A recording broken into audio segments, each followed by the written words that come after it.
Hello, Hey George, how you doing? I'm doing good. All right, I think we probably have everybody. Um, Let me just make a quick note here, and we can get started. Uh, Fourth presenter, your group, and topic. Okay. One more. Okay, great. All right, folks. So I understand that some of you are presenting without your full complement of group members. I understand that. I've decided to forego the necessity for everybody to be involved today. I realize that there are schedules and things going on, so so that's fine. Um, I would ask that if it's at all possible to stick around for your classmates. What happened last week is the last group to present presented basically to nobody because everybody, after they were done presenting, just sort of left the meeting. And if you have a contractual obligation like a class or something like that, I understand. But if it's merely that you're relieved that your presentation is over and now you just want to get on with something else, I would appreciate it if you would maintain a little bit of audience for the folks that have to present, and we can all get out of here pretty quickly after the fact. Is there anybody that has a pressing need to go first this afternoon for any reason, or can we just sort of go down the line here and start knocking them out? Anybody here have a pressing Can, need? can me and Caitlin go first? I just couldn't get anyone to cover my shift at work. Yep. So Emma, so you guys are ready to go right now? Yeah. This Okay. Are you accompanied by anyone from your group or no? it's me and Caitlin, and then our third member can't make it because he has class like during this time period. Okay. And who was that person? Um, Who's your other group member? Brennan Taylor. Brennan Taylor. Okay. So it was just three of you then? Yeah. Okay. What was your topic? We did national film festivals. Okay. National festivals. All righty. Are you going to be the one that is going to present? Me and Caitlin are gonna go like back and forth. Okay. Let me see if is one of you going to control your slideshow? I can. I have Okay. it I'll up on make my you screen. a co-presenter then.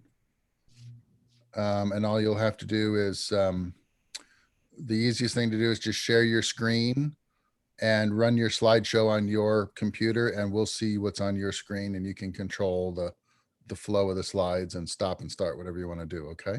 Okay. So I've made you a co-host. There we go. Can everyone see it? Looks good on my end, Okay, cool. and I'll monitor the chat. My group sent a copy with it. That's not going to suffice. Okay. Um, Take it away, Emma. All right, so we did national film festivals. Caitlin, if you want to go first. Right. So the first one that we found was the Sundance Film Festival. It is said to be one of the most famous and largest film festivals. It brings approximately 100,000 guests over the course of 2020 and 2021. It's in Park City, Utah, but it has events around Utah and the Sundance resort. It's held in January each year, and in 2022, it'll be held January 20th through the 30th. They strongly encourage anyone to check out the film festival, and tickets start at $20 if you want to check it out. A lot of films premiere there and whatnot.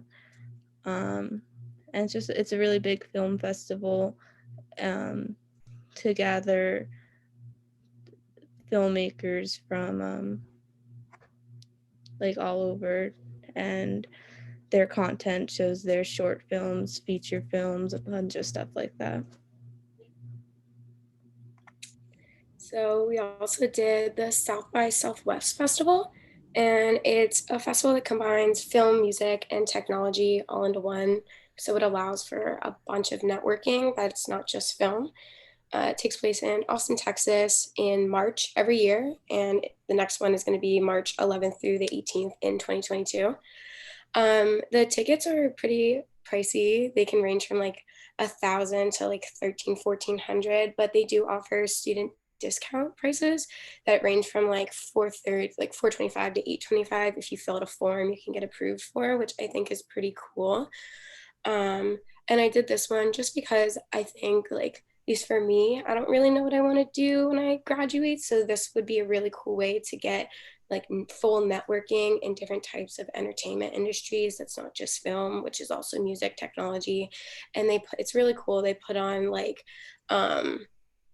actual like music shows, and they do events, and it's a really cool festival that like encompasses everything. Like it's something that I even think I would want to go to, especially because it's only like $400 or like 825. I think gives you access to everything, and like it's in Texas, it's only a drive away or a flight away, but it's a really cool festival that just encompasses a bunch of stuff to network with.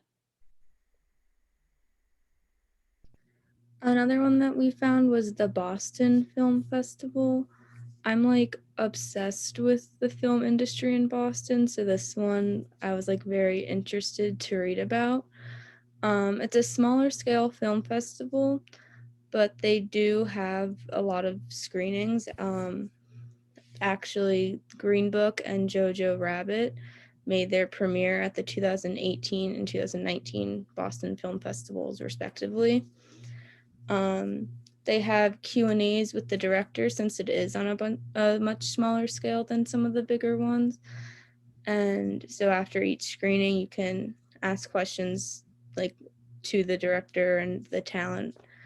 They have different awards for different categories, and the entry requirements, it's not like a big list. One of them is you can't have premiered at a different New England film festival. But aside from that, it's not really that tough to enter. It's in Boston, and it's held during the fall. It was recently held 2 months ago now, at the end of September. Tickets are available for about $250, so that's not that much, especially, if you're getting to ask direct questions to the directors and everyone there.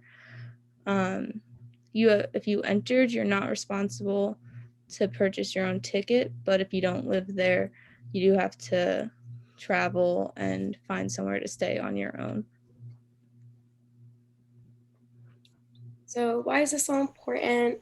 We felt that this was really important because it gives us as students opportunities to just branch out and to go and be inspired by other people. I know when I get to watch other people's films, it makes me think like, oh, that would be cool. How can I incorporate that into mine? Or attending Q&A panels, you get to just really open your mind. And the biggest thing of why it's important is it just allows for networking. We're entering an industry that's kind of who you know more than what you know, because you can always learn on sets on production and stuff, but it's getting those connections, and that networking is really going to help you in the future, especially going into an arts and entertainment film, things like that. um, there's just so many in the continental US which are super close to us, and it's always just a car ride away, a flight away, and just the connections alone that you make from these things are super beneficial to all of us as up and coming artists. So yeah. Okay. What made you pick? I'm just curious. What's your fascination with the Boston production market, if you don't mind my asking? Um, I just I'm obsessed with Boston, the city in general. Like I just really am so fascinated by like how it's so like homey, but it's like a really big city. And I think that in terms of like filmmaking, that's really cool because you can have these like bigger budgeted films, but it's still made in like such a, I don't want to say like homey area, but kind of more of like a regular, not, it's not like on the same scale as like LA or something. No, it's not. That's certainly true. I just wondered if maybe you were from there or had relatives from there or something. Or, Yeah, I have family there. oh, well, that always helps. I've been in the union most of my adult life, and I have a few friends that uh, base out of the Boston market, and I remember them years ago talking about not having their own local union representation. The unions that had jurisdiction over the New York City film community also had jurisdiction over Boston because it wasn't that far uh, from downtown Manhattan, and so they didn't have their own authority and jurisdiction until gosh, I think this was probably right around 2000, shortly before 2000, I think, when they finally got their own mixed local in Boston. I think it's 419. And so before that, the shows that would come into Boston were usually contracted out of New York. So their financial core was New York financing, New York production that would shoot on location in Boston. And now Boston has its own jurisdiction, has its own territory. And so it has broadened the market up there considerably. And there have been a number of fairly large budget films that were shot out of the Boston jurisdiction, as I recall. I remember The Scarlet Letter, I think, was one of the first that actually had the local IATSE jurisdiction associated with it. Very interesting. I agree with most of what you said. I would just caution you as a seasoned veteran of the film industry that it's the expression that it's not what you know but who you know, I think, is a bit of a fallacy. That's true for some people, but for most people the cost of admission is going to be some sort of interchangeable or exchangeable skill that you have that you can offer an industry that has an abundance, an overabundance of willing participation from all walks of life, from all around the world. Okay. So the notion that you don't really, that you're going to learn everything you need to learn on the job, I wouldn't place a great deal of faith in that philosophy. You should certainly come into the situation with an awareness, certainly a willingness to learn and a willingness to collaborate, but you should come in with some basic awareness of what the process is, how we go about the process, and have some kind of idea of what specialty you want to sort of gravitate towards, whether it's art directing or cinematography or directing or producing. You really should start building those skills now so you have something to offer as an incentive for someone to hire you over someone else with no experience. Oftentimes we do appreciate or feel a certain amount of success through the networks that we create once we've gotten into that community. But the cost of admission is always a valuable skill that you can offer in exchange for a paycheck. Okay, they're not really, the industry at large is not really looking for a workforce that's, sort of unskilled or uneducated in the process. You have to be very enthusiastic about the process and have done some of your own research to demonstrate that you have an above average appetite for the process. You have an awareness of the industry from a consumption standpoint. In other words, you've seen a lot of material. Yes, festivals are a great place to see the work of other filmmakers, but you have the power now to look at the work of other filmmakers. If you have Netflix or Hulu or Crackle or Tubi or any of those resources, what you should be doing more than anything else at this point is consuming as much of that content as you can look at to create that awareness and to understand what good shows sound like, what they look like, the kinds of characters that you're watching, the kinds of stories that are being told. And that's not exclusive to film festivals by any means. Okay. So the research can start now. And I would encourage you to do so. I tell any of my students in all of my classes, you should know what the industry is up to even now, and you don't have to get on a plane to go talk to somebody at a festival. You can be watching what the industry is putting out. What they're putting out on TV represents what their objectives are, what their marketing is telling them the audiences want, and so forth. So start your investment now, your research now.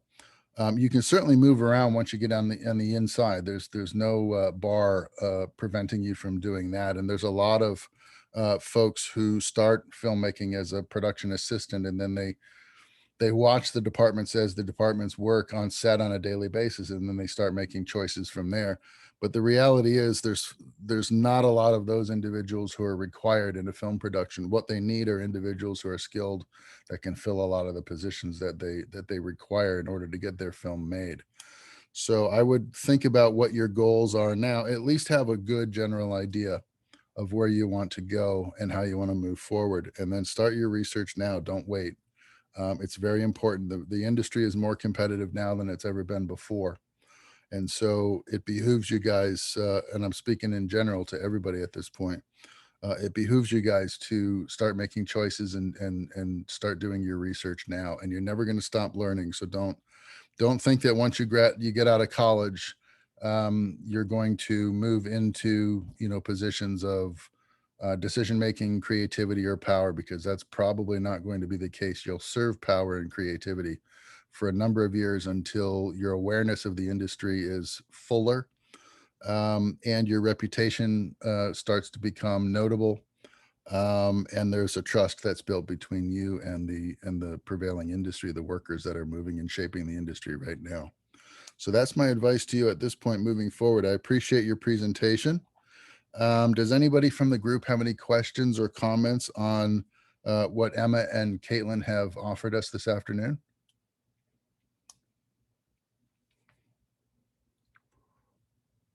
That is a resounding silence. So what I'm going to do is just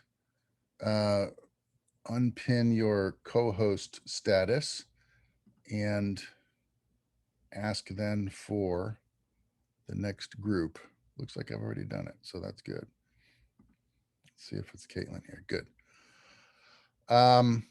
Nothing from the group. Okay. Do we have another group that wants to go next? My group can go next. All right, Marta. Sorry, I'm using my mom's Zoom's account. It's Raul. Hi, sneaky. Okay. What do I want to ask you? Who's in your group, Raul? In my group, I have Adam Ricketts, and then there's my phone. There's someone else, but he's taking another class, so he won't be able to be here. His name is Taknik Rahman. Can you spell that first name for me? TAHNEEK. Oh, okay. Very good. And your topic is? Indie films and grants. Oh, very interesting. Okay. Let me go ahead and make you a co-presenter here. Where are you?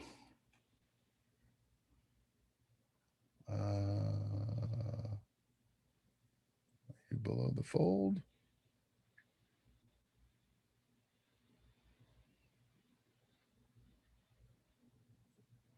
Oh, there you are. Yeah, you were above the fold. Okay. Co-host. All right. You have control of the screen at this point, so you can offer your slideshow.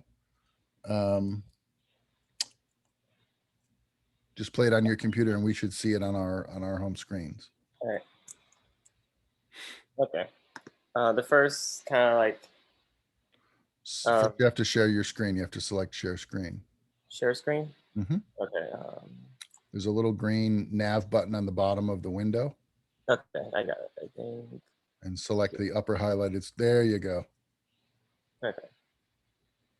So the first topic of the indie film and grant is the importance of proof of concept and also getting your film to the different sources of like film festivals, like the Cannes festivals, TIFF, and even Sundance, where a lot of these films will potentially get picked up, and not a guarantee. But a lot of people go to these festivals, and a lot of producers themselves go to the festivals, and could get picked up by Netflix, Hulu, Disney Plus, Prime, as many of these companies are growing, and even outside of those like main four, you have other smaller ones that want more content for their service, so they want a reason for people to go. So there have been films like My Name is Dolomite and several films like Quake, yes, being presented in these festivals. And thanks to the festivals themselves, they got either extra funding to maybe finish in post-production or to just even get it distributed outside of like the festival's network. Or even in some cases, sorry, Like- or even in like some cases, like they have like the short film of like a bigger version of what they want to do later, and they bring it to the festival, and they can have these different production companies say, hey, I want to turn this into something bigger, and it's like, yeah, that's what I want. And sometimes they'll help you add more money to that to reach that goal. So there's even like studios that got like in the bidding wars like recently, like there's even like wars between like Searchlight Pictures here and like Netflix. They were at a bidding war over a project, and the producers of that film got a big payday out of that because the price just kept going up with that bidding war, and ended up getting a bigger film made.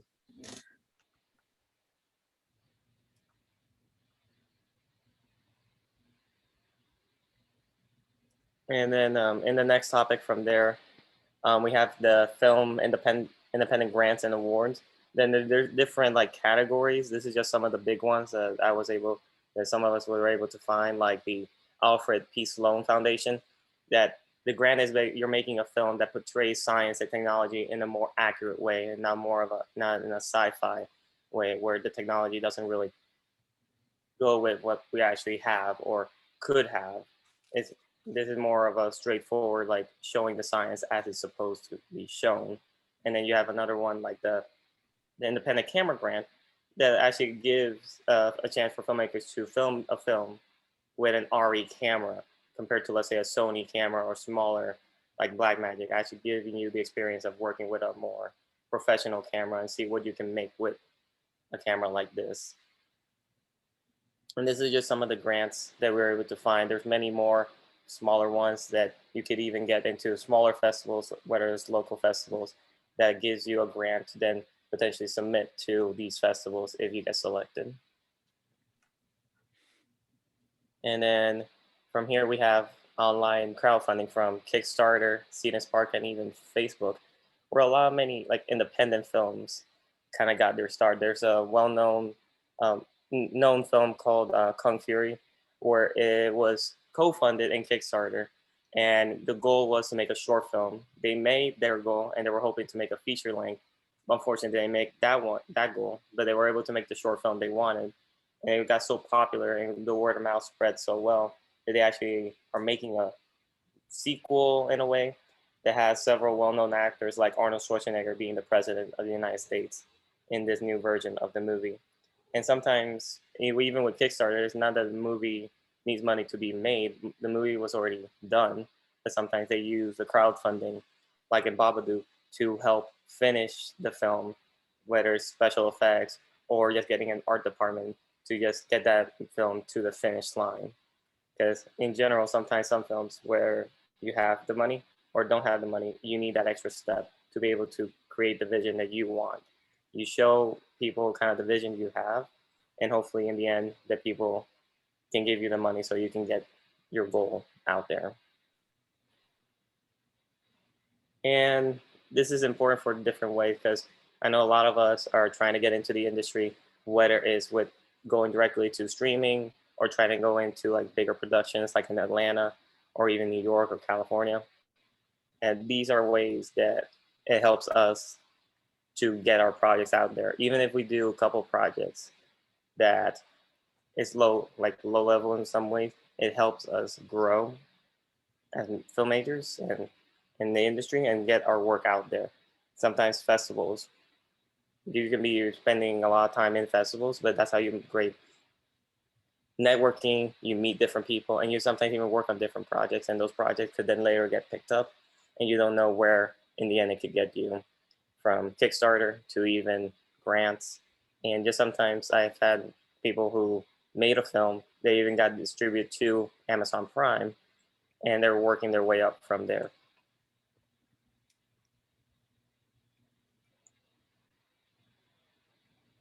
Okay, very interesting. Raul, you and your group, what what career path do you see yourself taking after you get out of school? Um, for myself, I'm hoping to get into camera or grip. I've had experience with both.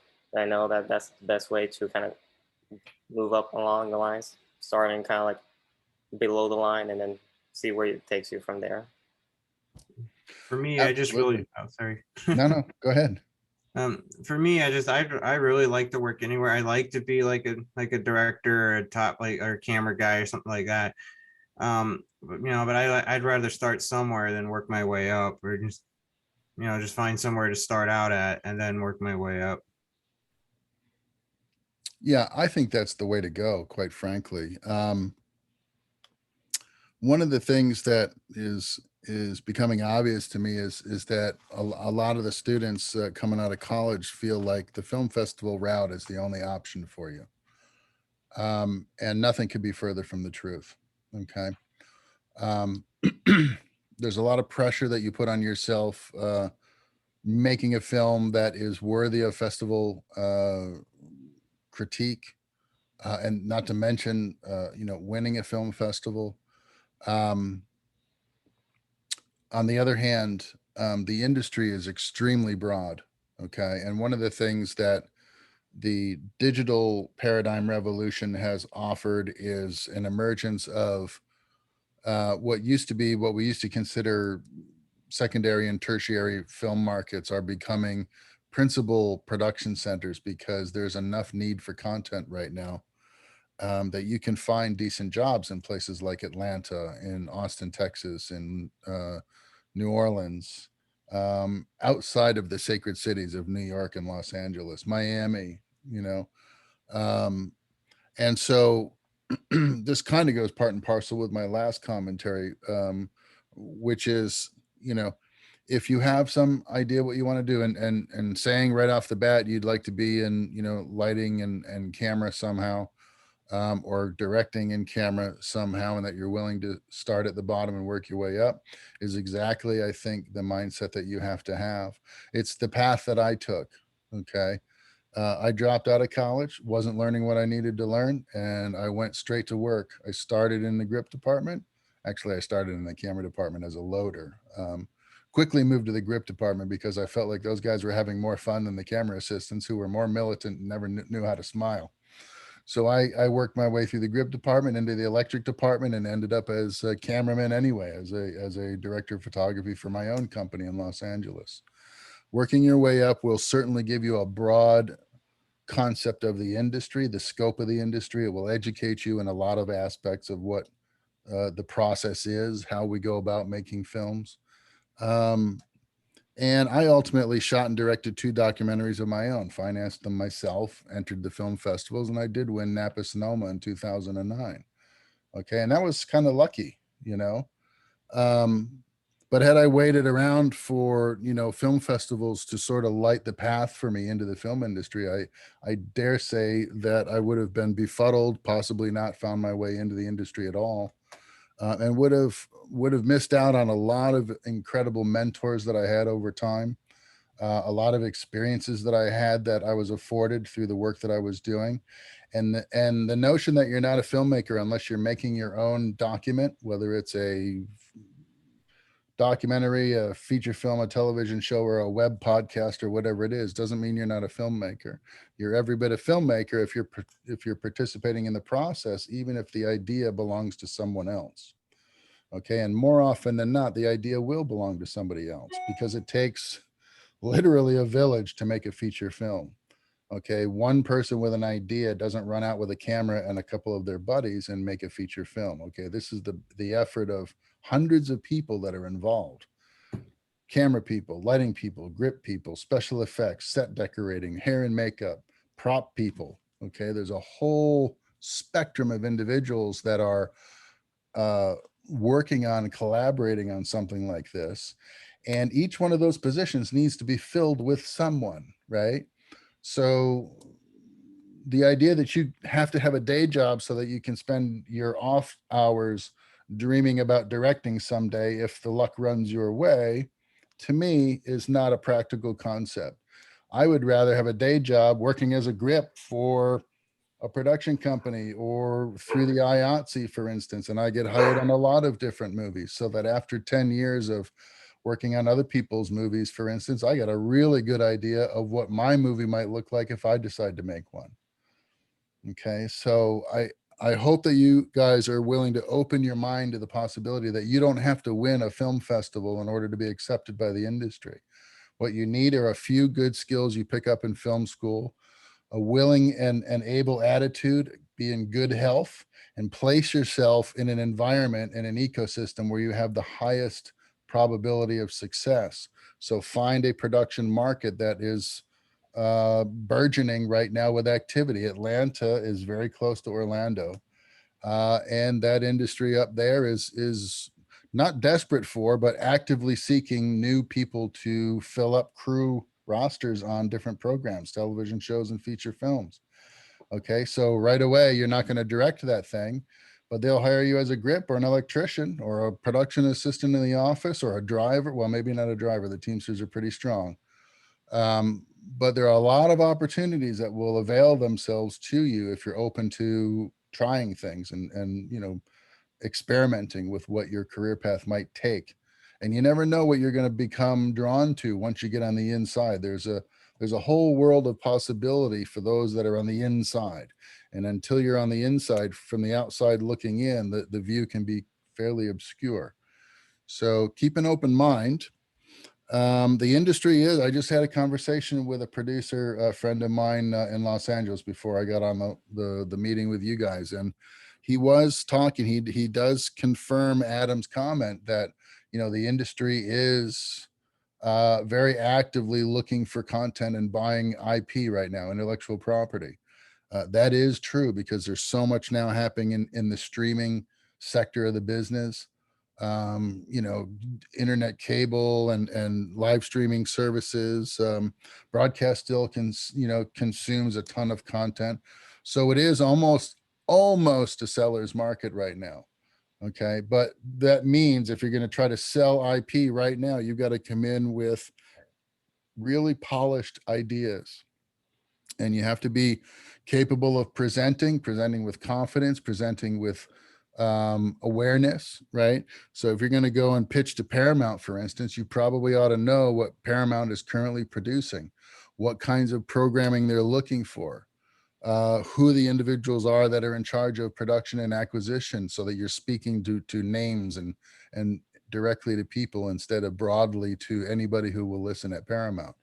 Okay, you got to do a little bit of research, a little bit of studying up before you pitch, and then go in with your best, most polished ideas and have 3 of them waiting. I was talking to my friend and he says, yeah, almost nobody takes the first idea in the first pitch. They're always going to listen to your first idea and then say, yeah, that's nice. You got anything else?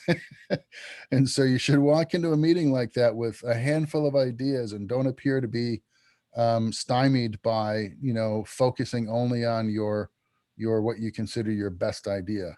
Walk in loaded and ready to pitch several ideas, and I think that will put you in a pretty good position. Anybody from the group have any comments or questions about Raul and Adam's presentation? Anything at all? Anything? Fair enough. Well, thank you guys. Thanks for your presentation. I appreciate it. That's good. And I think Liz Tiralongo wants to go next. Is that right? Yeah, my group can go now. Okay. Are you ready to go? Yeah, so Adrian is actually going to be controlling the slides, and Samantha and Jesse are also in our group. All right. Yo, Adrian, I'm going to make you a co-host. What's your Alrighty. topic, folks? Our topic in- is International Film Festivals. Sorry. All right. Film festival. I'm just jotting down some notes here before you guys go. All right, let me find that switch here. Make you a co-host. alrighty. Quick question. When I share the screen, I'm guessing it would just be on this. Trying to guess because they have like separate options for which screens you share exactly.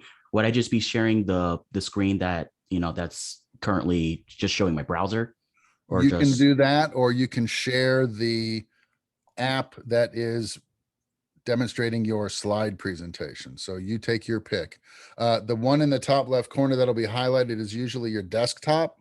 Mhm. You can share that, but then we see all your tabs that are open in your search engine and stuff, or whatever you've used to open your slideshow. You should be able to share that app with the group as well. Just highlight it, move the highlighted blue square over your slide app and show us that. Okay. Alrighty. So let's see. What? Alrighty. Your screen and share. Let me go here. Oh. Let me go here and there we go. Get that out of the way. So yeah. Let's see.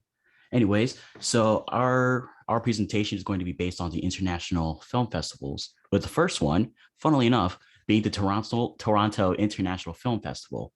Mhm. Now, this film festival is in Toronto, Canada, and this film festival pretty essentially hosts all sorts of films showcased around the world, usually from other film festivals, but it is also used as a great way for filmmakers from across the entire globe to talk with industry professionals, get workshops, and of course, showcase many of these world-renowned films. Also, they do host the People's Choice Award around the end of like every festival, as well as many news publications do use the Toronto International Film Festival as sort of like a measuring metric to see which films do go into like the Academy Awards. Also, it is considered one of the biggest international film festivals right under Cannes. Now, this festival was founded by three men: Billy Marshall, Dusty Cole, and Henk Vanderkolk.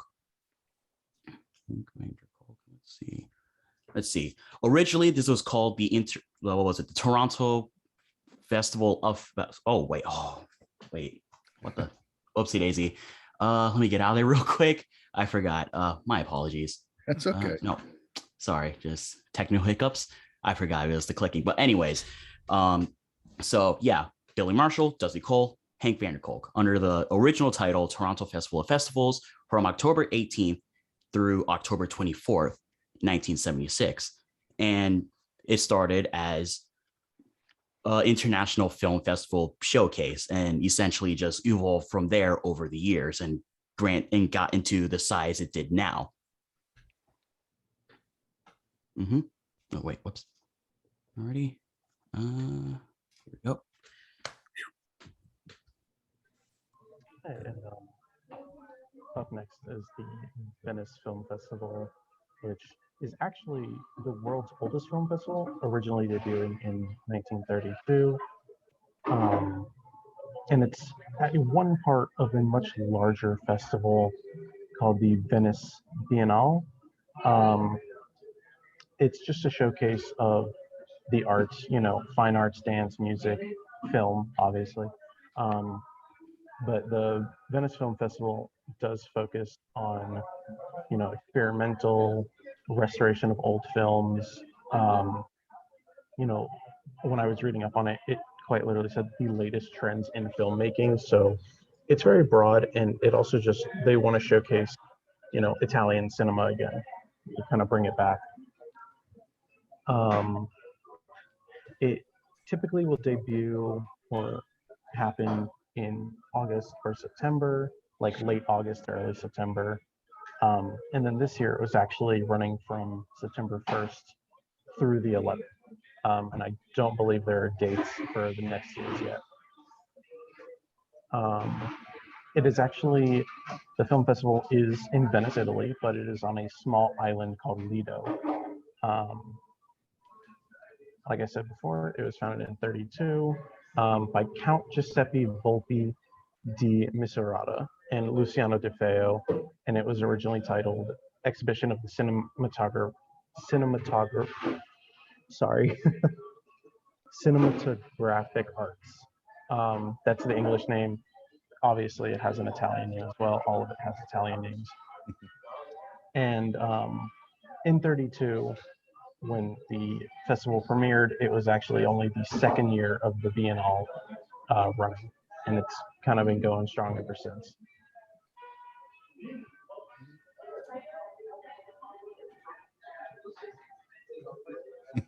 So next up is the Berlin International Film Festival. It's one of the largest public film festivals in the world. And it attracts visitors from around the globe every year, and it is known as a place of very unique artistic exploration. It's held every year in February, so this year is already passed, but next year's is February 10th to the 20th. It happens every year in Berlin, and it was created back in 1951 at the beginning of the Cold War as a showcase of the free world. And it was shaped by this post-war period and how divided the city was. And to this day, it's considered the most political film festival. Mm.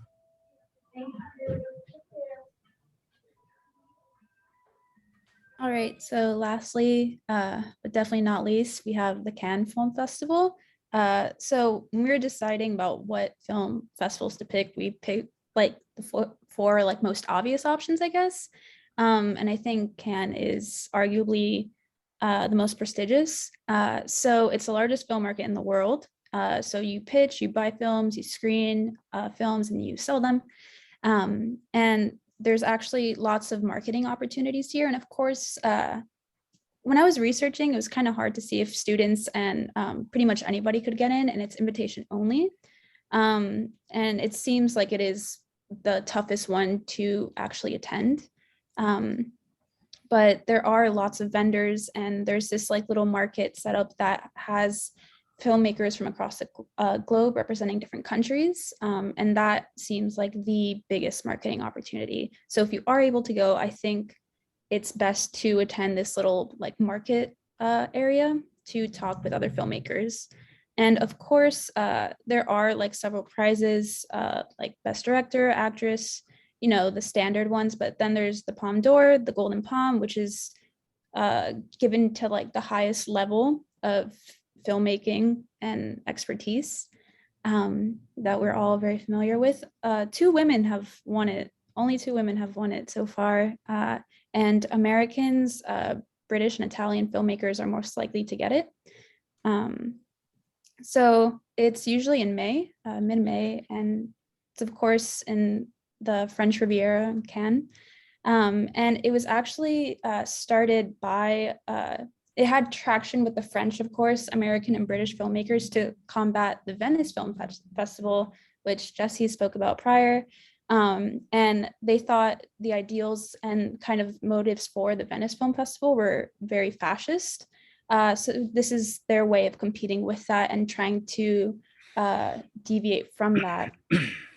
So, you know, just overall, they were just upset that that is where filmmaking was leading other filmmakers. And yeah, so I thought that was pretty interesting too. So yeah, and then lastly, we have last slide. Yeah, so like I said, all of these are very prestigious and kind of, if they're not impossible to get into, they're very pricey. I have a friend who volunteered at Cannes 3 years ago, and he told me overall it was $10,000, which is not necessarily accessible to all of us.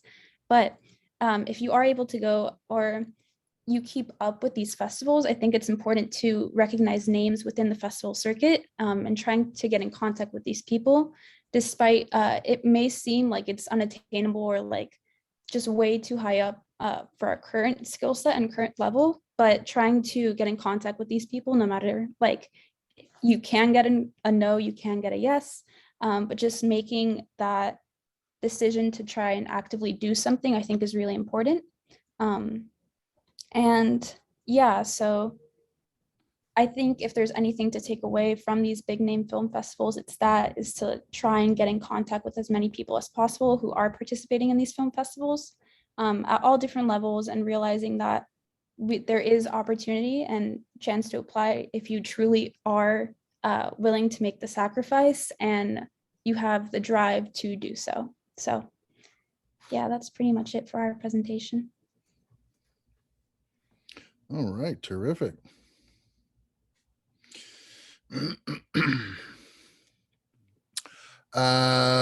Group, audience out there, how about questions or comments for international film festivals from our new group? Could be that you hit the big four, so everybody kind of knows at least a little bit about them. They're kind of household names at this point. I think Khan does have a student competition, but again, it's something that, you know, is an invitation only situation. So yeah, students are asked to enroll and participate in the festival. It's of course usually from like big name schools, but they do have the opportunity to do so.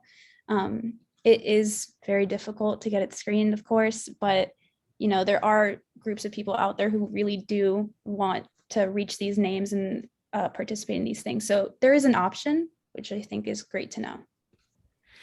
it is. I get the feeling, and I've heard it said before, that some of these major festival competitions at this point have become very sort of corporate, and it's almost like studio filmmaking light. You know, there's a lot of projects that are showing up at these festivals, particularly Cannes and Venice, where, you know, it's a low budget studio flick masquerading as an independent feature film, you know, and that's where we've gotten some really great festivals like South by Southwest and some of these other really nice regional film festivals for that very reason. But you know what? The Cannes Film Festival is an annual draw to filmmakers of all stripe. I mean, whether you're submitting for exhibition or not, I think the whole idea of an international climate showing up in one place at the same time every year, and just celebrating the idea of making films and being a filmmaker and getting a chance to, you know, just join a raucous party of people that are cut from the same cloth as you, I think is a really fun idea. And obviously you can draw inspiration from an event like that. That goes without saying. So I don't think you have to be a presenter necessarily to get to get a full experience out of going to Cannes. I think just being there is they always say, you know, sometimes just being in the room with your heroes is enough to inspire you to get your own thing going, you know, and I think that can often be very true. So these are, you know, despite all of their, you know, corporate implications, I think these are still some good resources to look at, and just enjoy them for what they are, and don't worry about placing any additional pressure on yourself. You know, go there and have fun with it, enjoy it, experience it, see what it's like, and let that be fertile ground for your own ideas and your own inspiration. Okay, I'm kibitzing here long enough. Anyone from the group have any questions before we move on to our next presentation? All right, thank you very much, Elizabeth. Looks like Diana wants to go next, if that is correct. Yeah, I can go next. All righty, and let me make you a co-host. There we go. You should be able to share your screen at this point. Are you going to control your slideshow, or do you have other members present from your group? I'm gonna control the slideshow. Okay, and who was in your group? It's just me. Ah, okay. And your topic? Black entertainment film festivals. Excellent. Okay. It says host disabled participant screen sharing. Really? Yeah. How dare they? Let's see. Make co-host. There we go. I might have hit the wrong button. Sorry. No problem.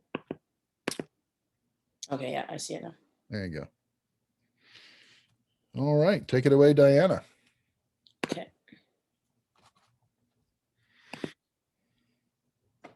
Can everyone see it? Looks good. All right.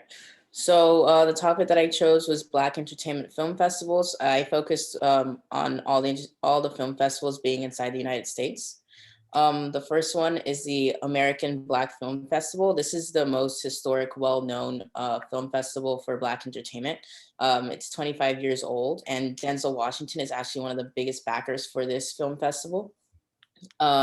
It's going to be November 3rd to 14th, and it's live in Miami for the first 4 days, and then it goes virtual on the website from November 8th to 14th. The entries for this film festival are already closed, but it's a great opportunity to participate and just watch the films to network.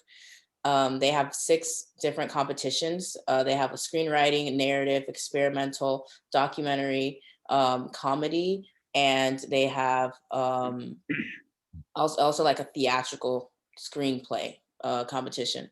And you could find more info on it on the website.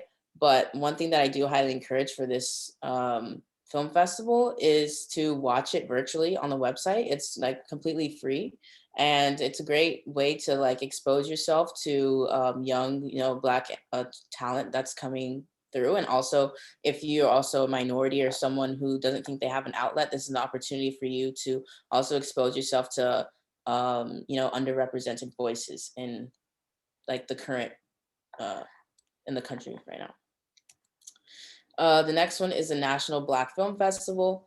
This one is more towards young talent to connect them with professionals in the industry. So with this film festival, they have directly recruited a lot of professionals in the industry coming from like LA, Atlanta, which is like a big city for Black entertainment. That's where, if you guys are familiar with Tyler Perry, that's where he created his production studio, and he is one of the backers of this film festival. But he's one of the professionals in the industry that they have recruited, and others similar to his status. It's going to be next year, January 12th, 2022 is a submission deadline, and the event date is in May of 2022. It's going to be at AMC Houston, so it's going to be in Houston, Texas.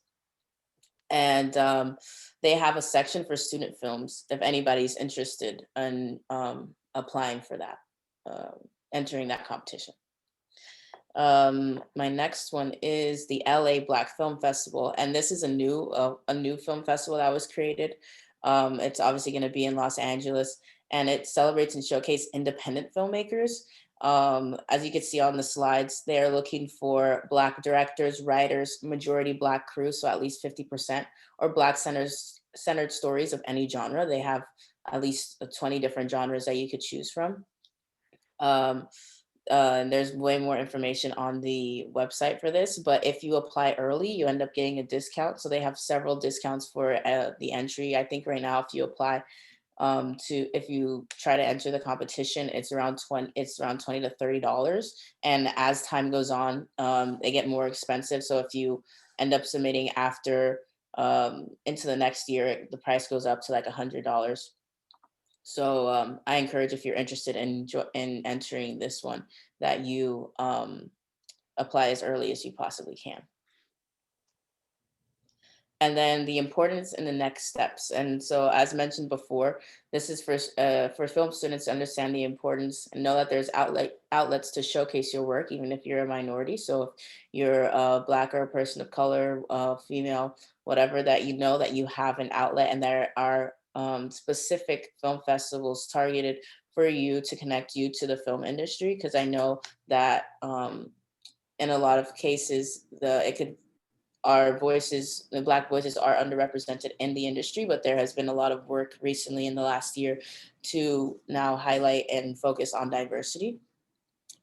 These festivals also highlight the importance of recognizing the underrepresented voices. So the fact that these are more and more Black film festivals, Latino film festivals, Asian film festivals are being created just shows the steps forwards that we are taking. And so don't ever be not encouraged to apply to film festivals or think that your voice or whatever is not going to be heard. And then the next steps are entering and participating in these events. And if you happen to not be a minority or a person of color, just educating yourself and exposing yourself to different forms or different voices in the entertainment industry that you might not be as familiar with. Thank you.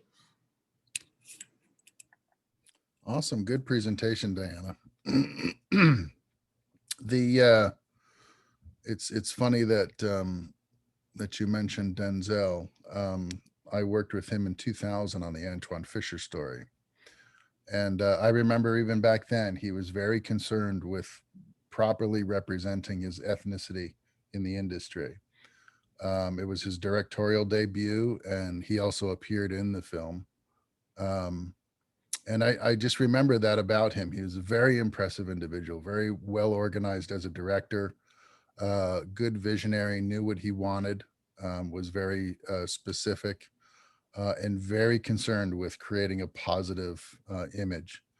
Was very impressed with Denzel, and he was very easy to work for. So he's a good role model, mentor figure, if that is if that's where you're looking.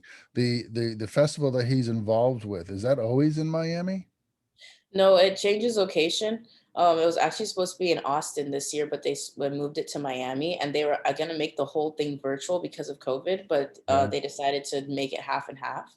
But because so many people wanted to attend the event, they made it on the website as well. So I actually think it's awesome that you're able to still participate in the festival online, because that's usually doesn't happen. That's kind of rare. So yeah, it's really nice. That's terrific. Well, excellent. Thank you very much for that. Does anyone from the group have any questions or comments for Diana on this presentation?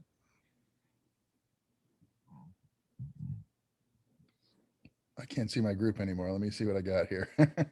Looking at the tiles, looking for nods of affirmation. Anybody got any questions before we move on to the next group then, folks?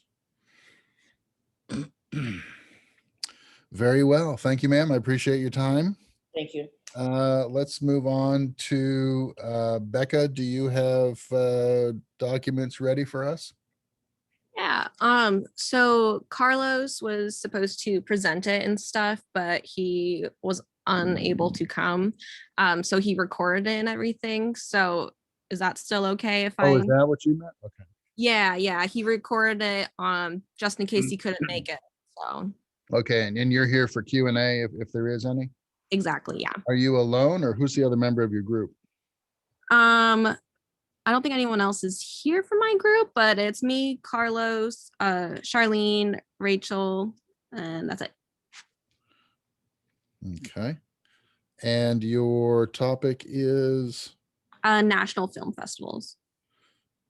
Alrighty, let me just jot that down. And then I have all our names on the slides and stuff, so that helps too. Great. Alrighty. Where am I? Let's make you a co-presenter. You're going to run playback on behalf of Carlos, right? Yeah, exactly. Okay, so I'm making you a co-host now, and you should be able to share your screen at this point or share your application. Let's see if this works. Everyone see it? Yeah, it looks good on my end. Okay, I will press play. Let me know if you guys can hear it though. Hello and welcome. My name is Carlos, and I will be talking about the 3 national film festivals that me and my group decided to research. Why is this important? It is important to learn about different film festivals. We, as aspiring filmmakers, writers, and film marketers, etc., must learn where we can display our projects to the world.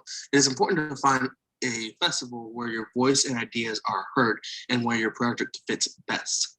It is also good to know about different festivals to network to other filmmakers or production companies. You want to get big, you want to get into these film festivals. So the first film festival is Sundance Film Festival 2022. The Sundance Film Festival is an ultimate gathering of original storytellers and audiences seeking new voices and fresh perspectives.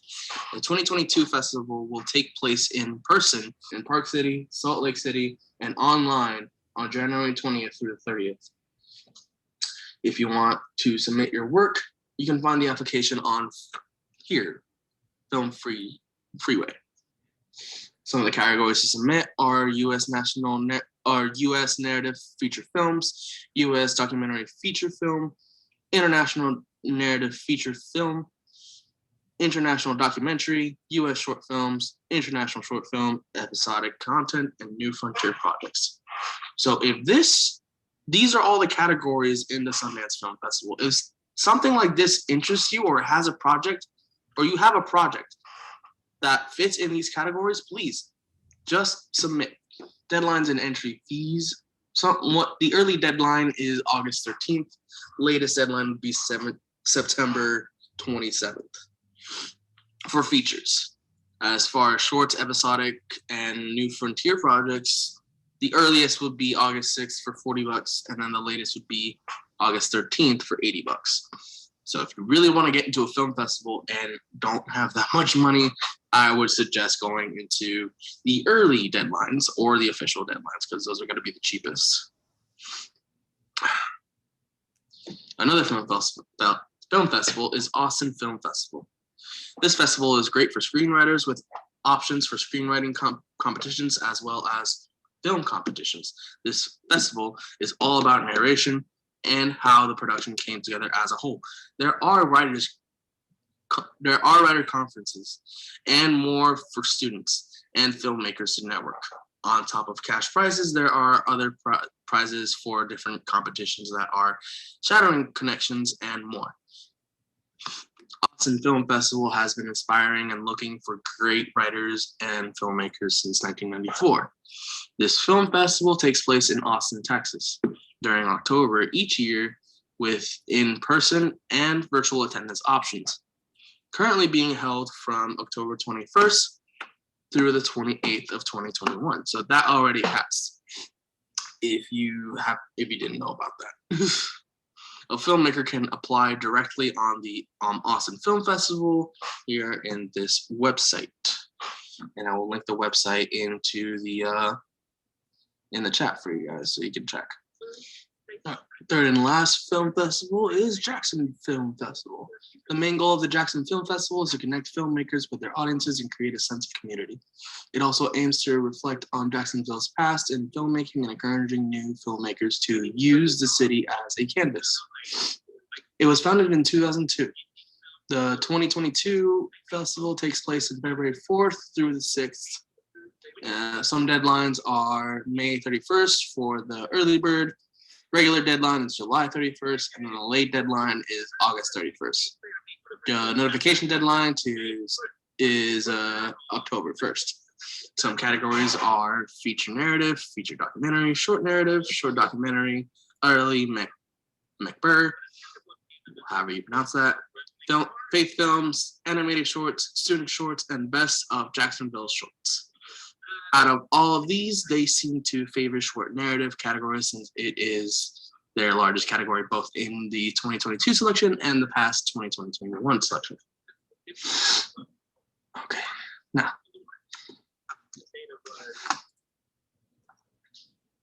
All right. To conclude, we learned about different national film festivals and their goal as an event.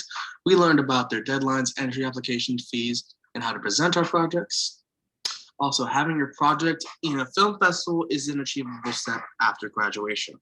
Don't be afraid to submit your projects to any festival.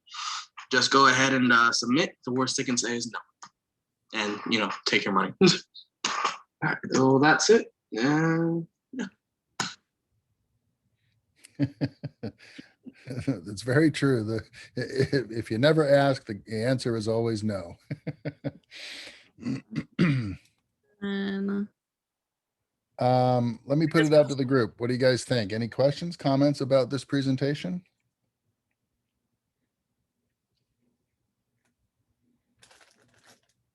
I just posted the links in the chat for the film festivals that we talked about. Oh, excellent. Thank you very much for that. Of course. The question on the query on the term macabre, exceedingly graphic, horrifying, shocking in some way beyond normal or what we would consider traditional horror. Something with a perhaps a psychological twist to it. I just want to put this out there to you guys. I don't know if you realize that there are events out there, like for instance, Pitch Fest, which happens every year in Los Angeles. It's usually at the downtown convention center. And you can go in there and for a fee, which I think last year, I think it was about $400. You can enter the convention hall and have access to a couple of hundred different vendors, studio representatives, people buying content. And it's a little bit like speed dating. You go in there, you have a number, there's numbers on all the tables representing all of the exhibitors. And you get about 5 minutes at each booth. And you go, you sit down, you present your ideas, and they say yes or no, and then you move on to the next table. Okay, there are lots of events where you can have your material looked at, have your voice critiqued and heard. And so, I mean, let's face it, Sundance Festival is a pretty high bar, especially now. It's been it's been going on now for what, since 1975, right? So that's a lot of years. Okay. So there are other avenues for you to have your material looked at. And obviously never discount the idea that, obviously the biggest festival to get into would be the industry at large, right? So if you can get in at any one of the major lots and pitch your ideas, work there, you're on the inside, and then it's up to you to move around and look for your opportunities where you may find them. I liked it. It was fine. Short and to the point. That's okay. I'll put it out to the group one more time. Any comments or questions about this particular presentation before we move on? A resounding no. All right, Becca, thank you very much for the presentation. I'm going to move on now to, looks like Keith's group wants to go next. Is that right? Yep. And you guys are ready to go? Yes. Keith, who's in your group with you? It's just me in the group. You're the only group member? Correct. Working solo. All right. And your topic is? It's regional film festivals. Ooh, film festivals? My goodness. All right. All righty. Let me finish that note real quick. All righty. If you're ready, then let me make you co-host here. All right. There you go. You should be able to share your screen with us now.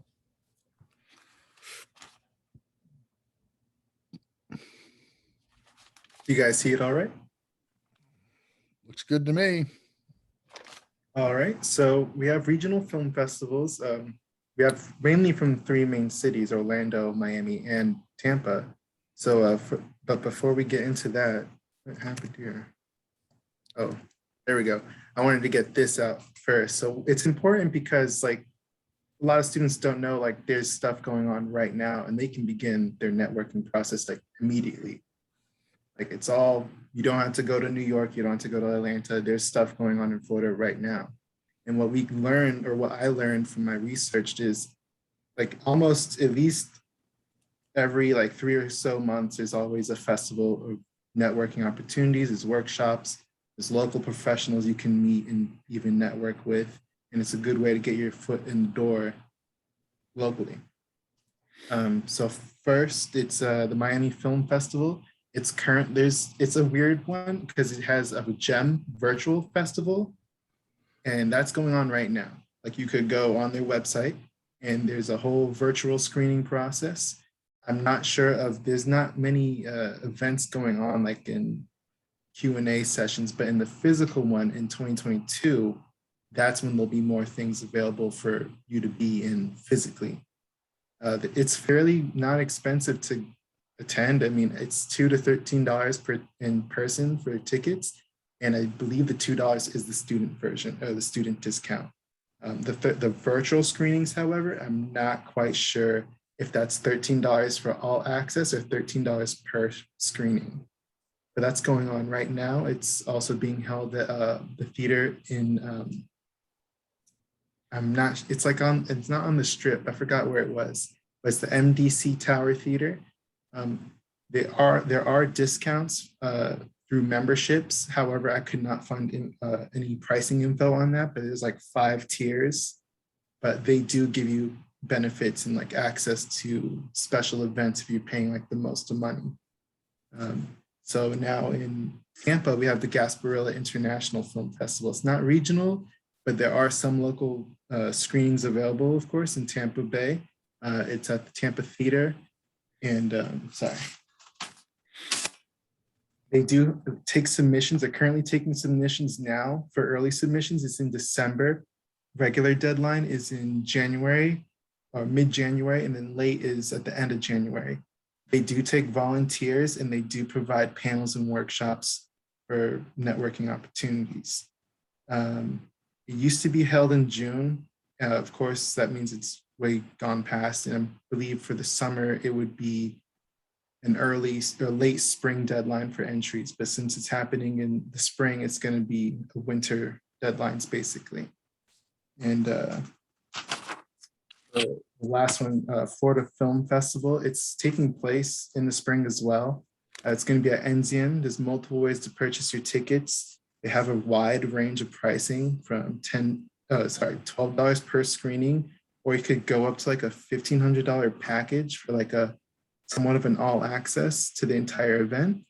It's a good place to meet a lot more local industry professionals, whether they're from Full Sail or from Tampa, even Jacksonville and Tallahassee. A lot of people will come from all over Florida just to attend the film festival here. Actually, I forgot to mention on Miami's film festival, sorry, I had to go back now. They do take entries. I don't have the information for their deadlines. However, they do have prize pools. It can range from just a basic award all the way to $5,000 to $45,000.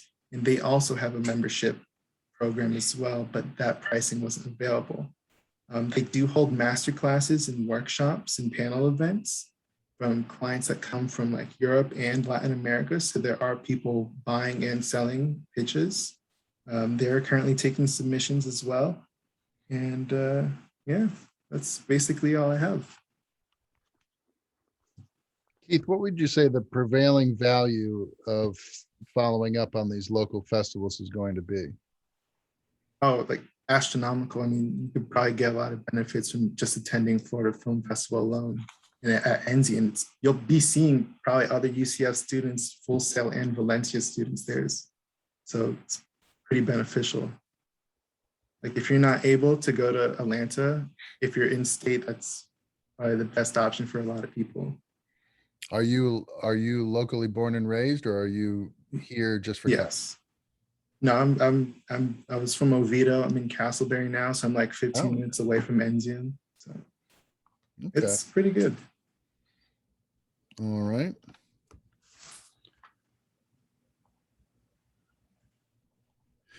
Does anybody from the group have any questions for Keith at this point?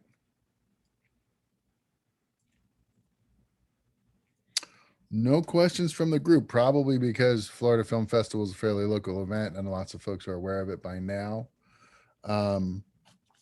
Very good. All right, and Keith. Yes. Thank you.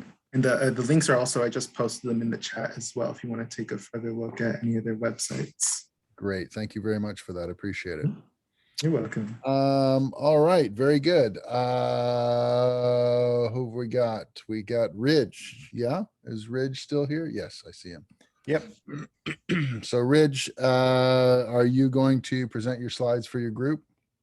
I believe someone else in my group might be doing it. I have to check I'm real gonna quick. be sharing the slides for my group, and I'm going to be Very presenting a slide too. All right, is that the whole group at this point? Victoria, Nabel, and Ridge? There's only Spencer left, but I think he emailed you about not being able to make it today. Okay, he's from your group as well. Yes. All righty. Yeah, I forgot an I there. Okay, great. Nabel, how you feeling? Sick. Yeah, I can hear it in your voice. You can probably hear it in Yeah. mine too. So maybe my voice is going to give out today as well. All right. So did you guys say Victoria is presenting the slides? Victoria, let me make you a presenter. Perfect. Oh, what happened? Make co-host. There we go. You should be able to share your screen now or your app, whatever you want to do with your presentation. Oh, what's your topic? I forgot to ask. It's gonna be residencies for filmmakers. Ah, good topic. Okay. Great. I look forward to hearing what you have to say. Go ahead. Take it away. All right, so I'm gonna start with just a little intro about what a residency is, because it is a little bit tricky trying to explain it. There's not a lot of information about them, but they are very useful if you have the money to get into them. So basically, it's an intensive program which you can apply to and join just like an internship, but these are paid usually, so it's out of pocket. Sometimes they'll provide housing, or sometimes if you live close to it, you can just go to and from your home. These are just to help you build experience, kind of like an internship or a mentorship, where you get people around you who are doing the same things you want to do. Sometimes they're very specific to departments, or sometimes they're just PA work that you can do a residency in. They're attainable, but like I said, they do come with a cost. And it's really not a necessity as a graduate student, but it is very helpful in getting knowledge and meeting people within the same line of work, so networking. And now we're going to talk about some of these specific residency opportunities you can get. There's very few in Florida, but I think we're going to talk about the ones that are in here. So I think next is Ridge. Oh, that's me. Yeah. So this is the Deering State Residency Program. Charles Deering was a philanthropist and an art collector, and when he passed, they decided to turn his estate into an artist residency. So the application process for this is like a handful of some documents that like represent your work. So like a resume, a biography, an artist statement, a letter of intent, and like a small portfolio of your work. This is located in Miami, Florida. For this residency in particular, you need to devote 30 hours a week to your discipline or your body of work to be considered. And if you are in a BFA or an MFA program, you are not eligible, but you could be considered after graduation to, again, be considered for this residency. Each studio has electricity, air conditioning, a bathroom, and a sink and a shower. And you are granted access to the estate, which is, it's on like 450 acres of land, and it's got like a whole bunch of like ecological and historical value on that land. And you get a studio from 7 to 7 p.m. So no overnights, but you do get to use this facility for no extra fees. And here I have listed the website, any email that you can use to contact, and the phone number. The application deadline for this year has passed. It just recently passed on October 17th. That was the deadline, but I'm sure they'll open again for next year. And that's the Deering Estate Residency Program.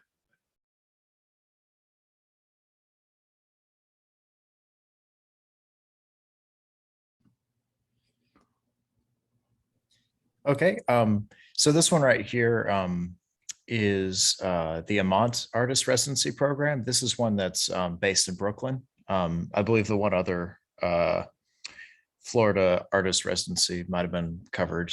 Yeah, that was another slide. So this is one that it's sponsored by this Italian American group. So they have a campus in Italy and then one in New York as well. This is one that gives like a little more flexibility to the artist as well. They're given a monthly $3,000 stipend, studio space with Wi-Fi, heating, electricity, and chances to collaborate with affiliated institutions in New York as well. They are connected with a few different museums and performance spaces. You're expected to use the studios and workspaces there at least 25 hours per week. So they give you a minimum, no maximum as far as I can find for how long you can stay there. So overnights are allowed here, I do believe. To apply for this program, you have to have some kind of history of public art exhibition or just be an emerging artist. Now, this isn't limited to just film as well. This is open to any other artistic medium as well, but film is definitely one of the more popular options for this program. But you can't do this if you're a student as well. Like if you're an undergrad or even if you're a master's student, you can't apply for this. It's only after graduation.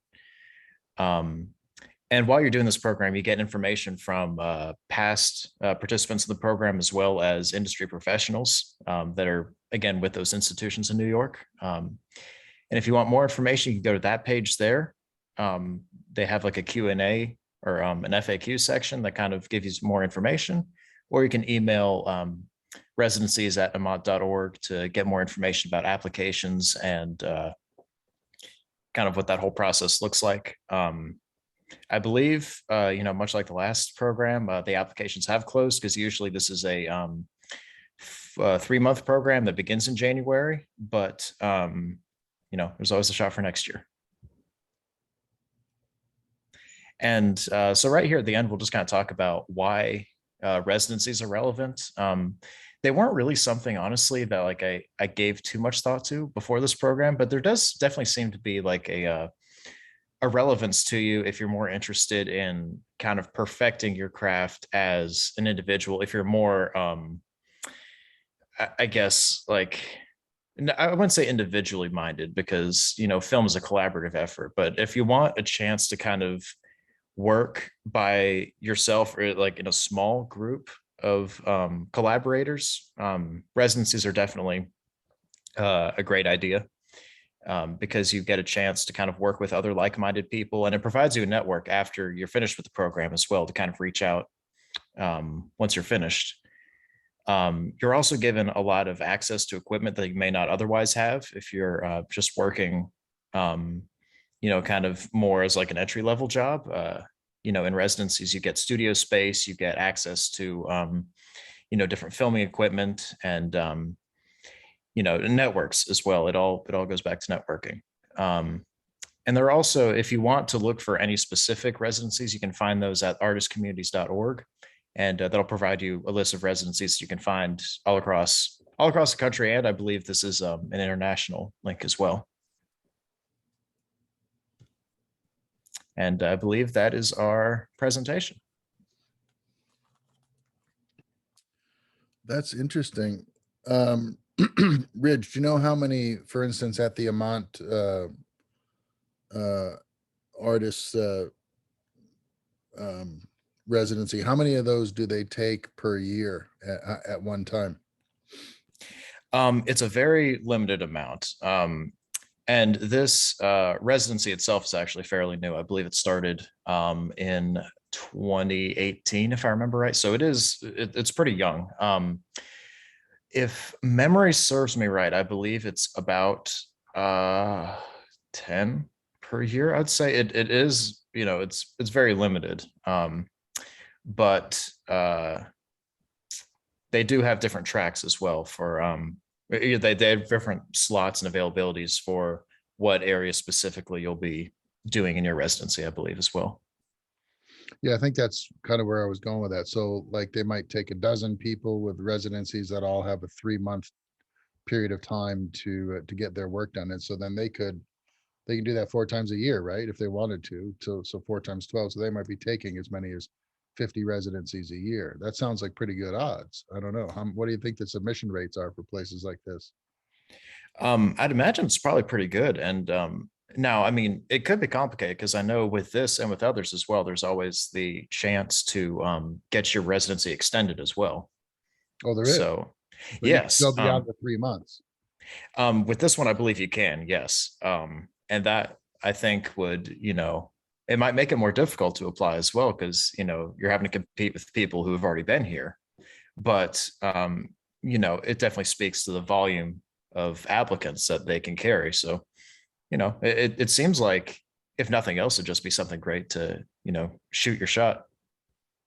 3,000 a month might cover your lab expenses at Duart or a Technicolor in New York City. So yeah, pretty good deal. Three grand a month. That's pretty good option. All right. Yeah, and they pay for your transportation out there too. That's terrific. That's terrific. I like that option quite a bit, actually. Might do it myself. Let me turn that over to the group. Let me ask if anybody has any questions or comments from our latest presentation. Some pretty good information in there. No? Nobody?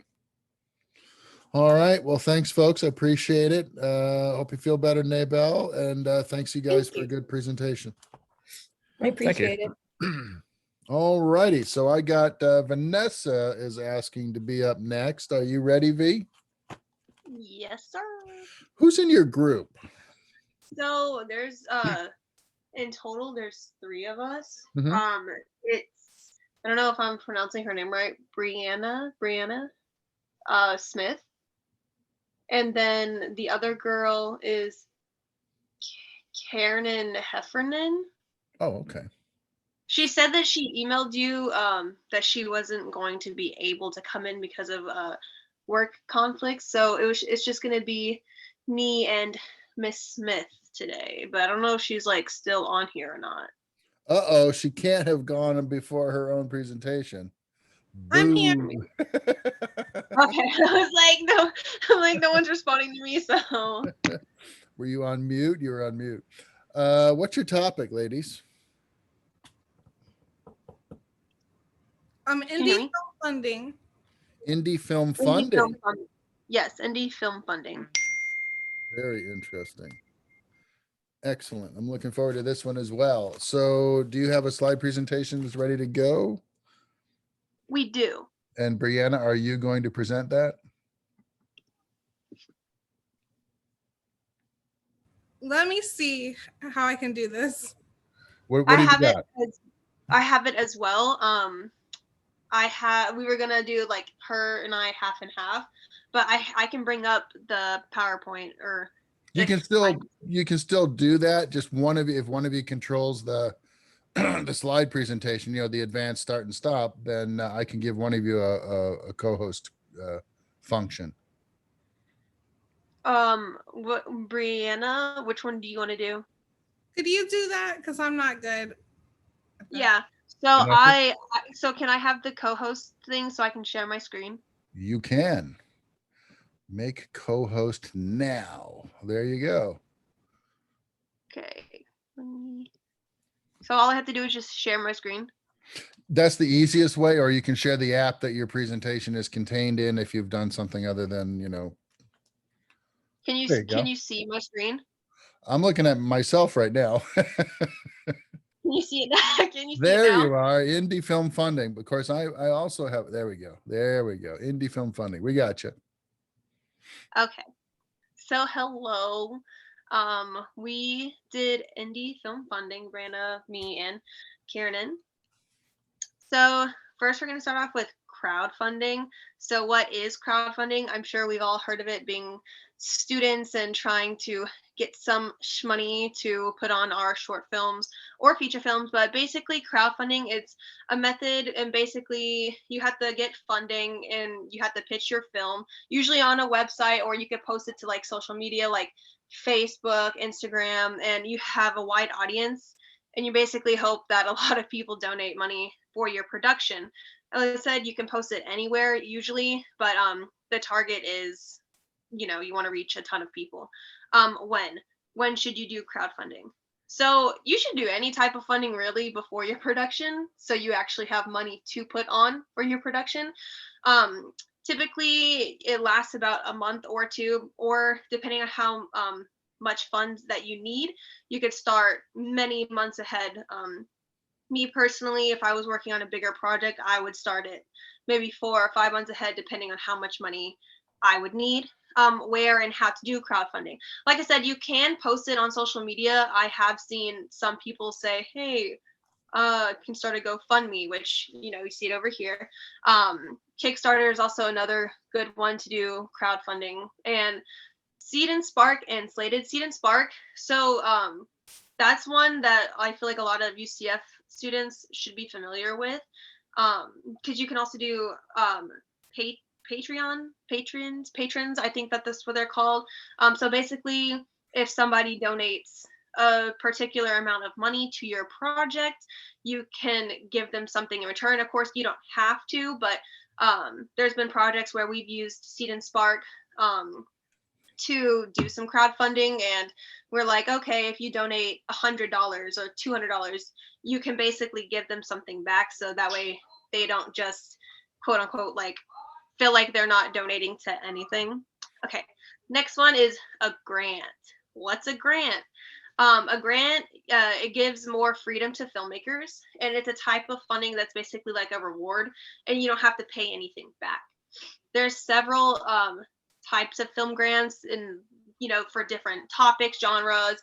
It can be for feature film. You would just have to you can literally search on Google film grants for scary movies or something like that.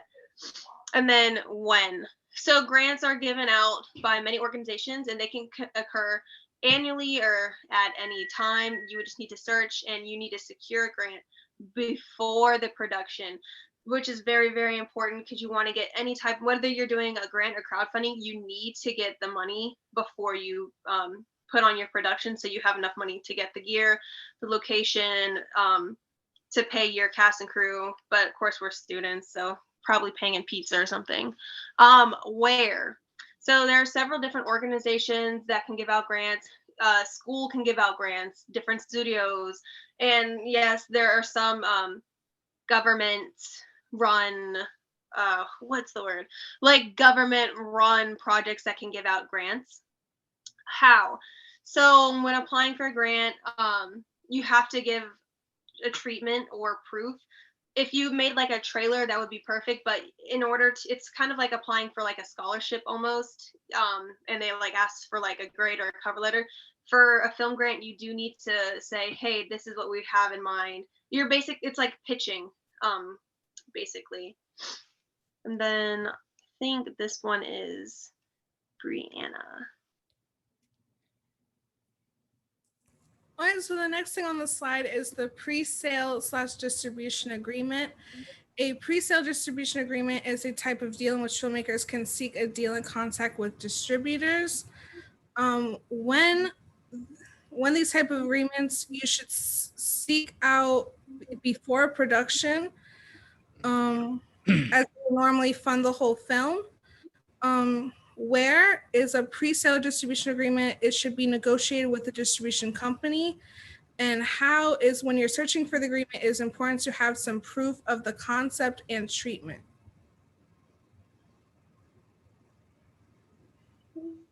And then, go ahead. Why is this important for film students to know? It's important for film students to know this information, as a lot of their work in their early career, post-graduation, is more than likely going to be independently funded rather than funded by a studio.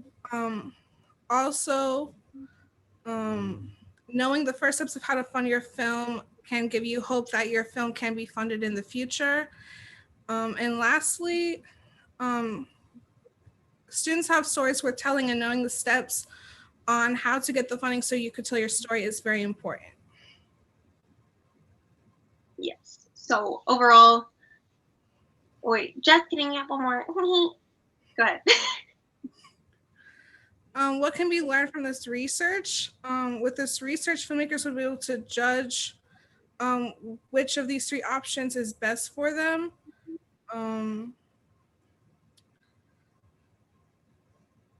And they could look into pre-sale or distribution agreements that is best suited for their independent film.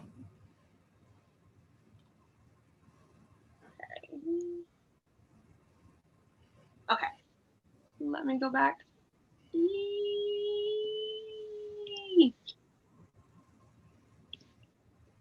Okay. How do I, let me see. But yeah. Just hit stop the share if you want to release your screen. There you go. Okay. Excellent. Well, while I've got you here, as far as the crowdfunding, how do you handle as the well, I mean, what would you call yourself if you're the person who is asking for crowdfunding donations? How do you handle, so you receive the funds through Patreon or through this website, I guess you were talking about, Seed and Spark or Slated? Yeah, there's like a few different websites that you could use for crowdfunding. Oh, sorry, go ahead.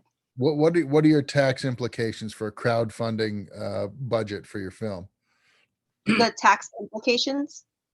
Yeah, So if you $7,500 donated to you through Seed and Spark, what are your tax obligations on that money, or is it tax free?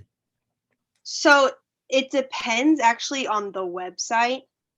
So for instance, I do know, or not website, but yeah, website. So I do know for GoFundMe, if you are asking from them, they take a certain portion of it. I believe they take 10% or 20%. It depends on what it's for. Yeah. That's one check, So yeah, no, it's a lot. But I do know that a lot of people that are, I know a lot of people who actually don't use any of those to crowdfund, and they kind of go under the table and they'll ask people to donate through Venmo or PayPal.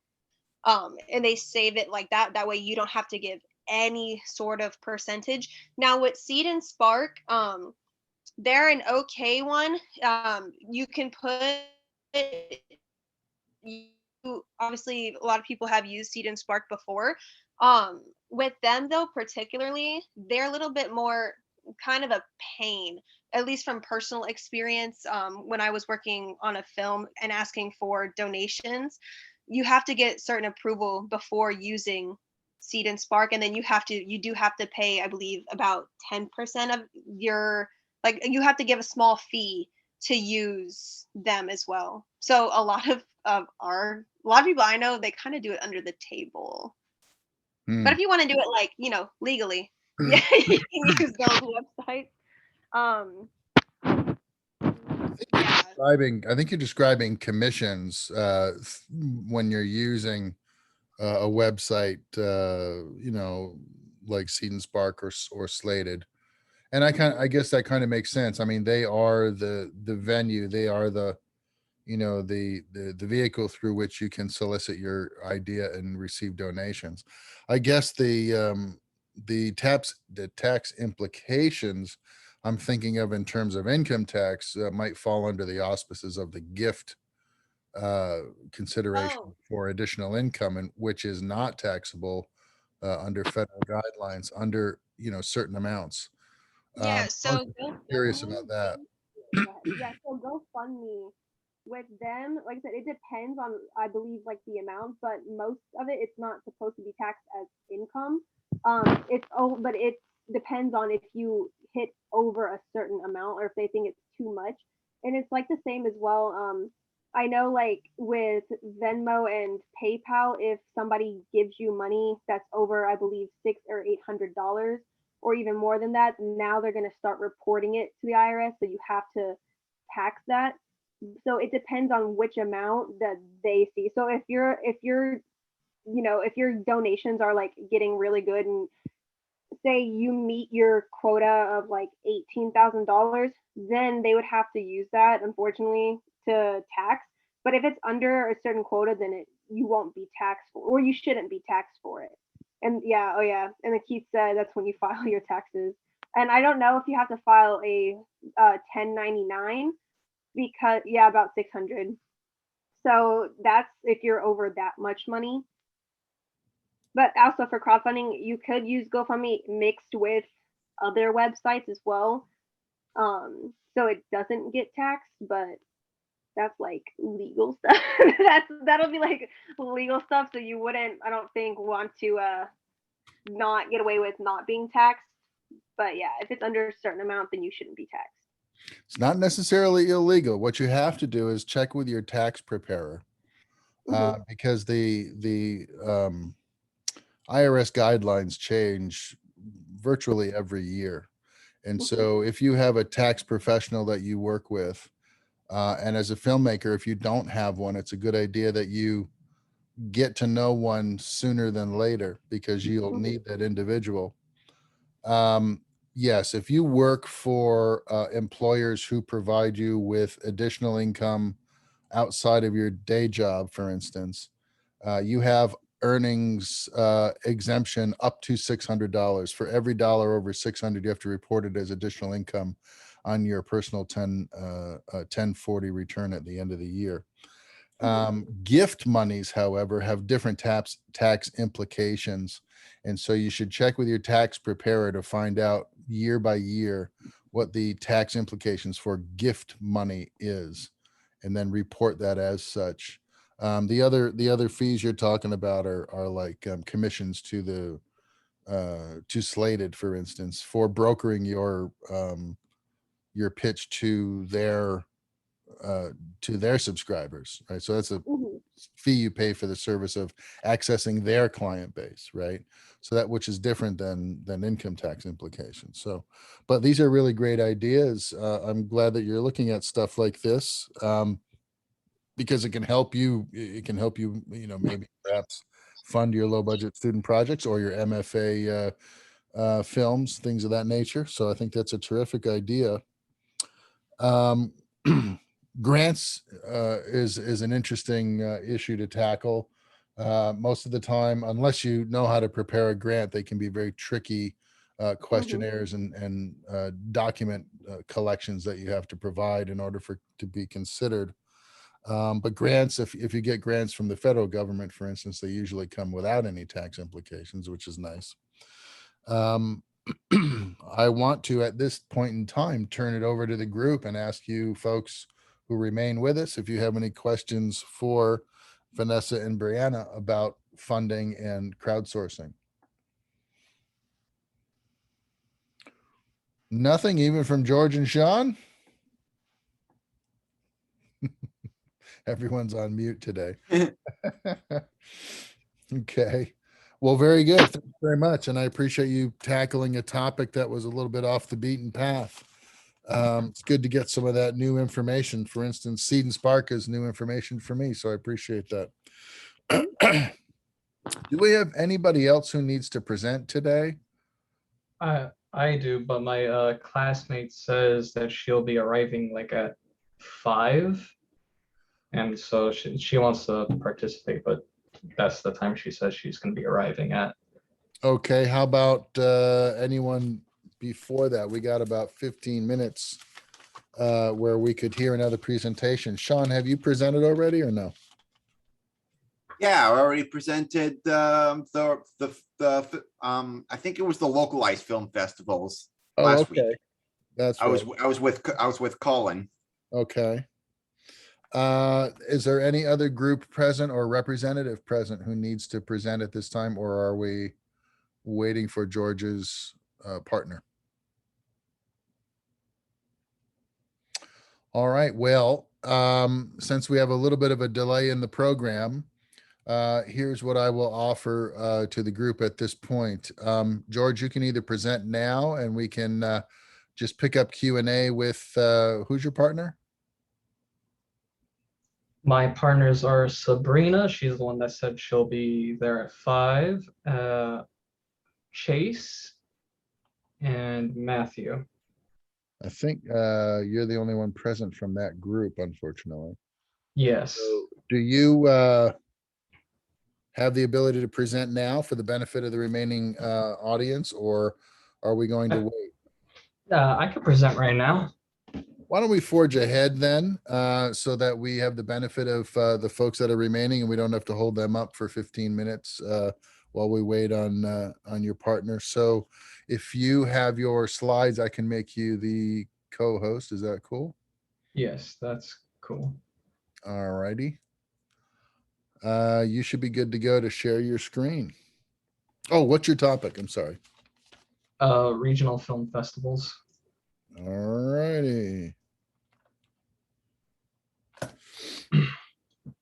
Take it away, George. Alrighty, so my group decided to go with regional film festivals. The first one is the Sunscreen Film Festival. Some background information. This festival was created in 2005. Their first location was at an art gallery in St. Petersburg, Florida. They accept all kinds of films, such as short films, feature films, documentary feature films. Oh, I guess I did that. Whoops. Web series and more. I would have put more information in there, but not enough space. What they offer are workshops and panels, building a film campaign, how to work in Hollywood, Hollywood from anywhere, and land freelance jobs, acting, how to land a role in an audition 2021. And if you want to submit a film, there are a lot more rules, but I had to shorten it. If you wish to submit a film, all you have to do is submit your entry by submission by the deadline dates. Work in progress may be accepted for consideration, provided a completed version will be available by March 15, 2022. Films must have been created no earlier than 2019. There are no refunds of submission fees. And then the next film festival is Fort Lauderdale International Film Festival. The almost looks like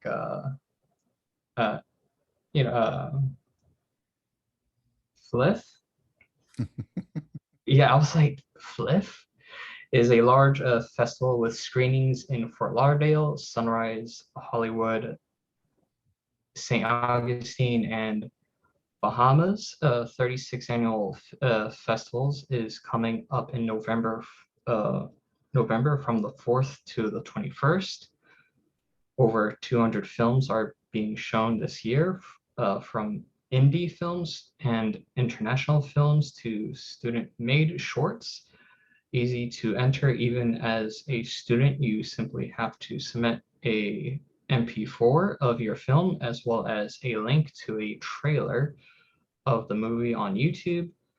Cool 1920s church used as the theater in Lauderdale includes full bar. Past guests include people such as Ben Affleck, Bryan Cranston, and Michael Caine. Love Your Shorts Film Festival. The festival originated in 2010 in order to celebrate short films, taking place at the historic Wayne Danish Performing Arts Center in Stanford since 2010. Films can view films up to 30 minutes long and attend workshops. Winners for each block can receive a award of $400 and a Monroe Trophy. The grand prize for the best of the fest is $1,500. Very cool. Deadline for submissions are October 31st. Late submissions are due November 15th. Central Florida Film Festival. What is the event?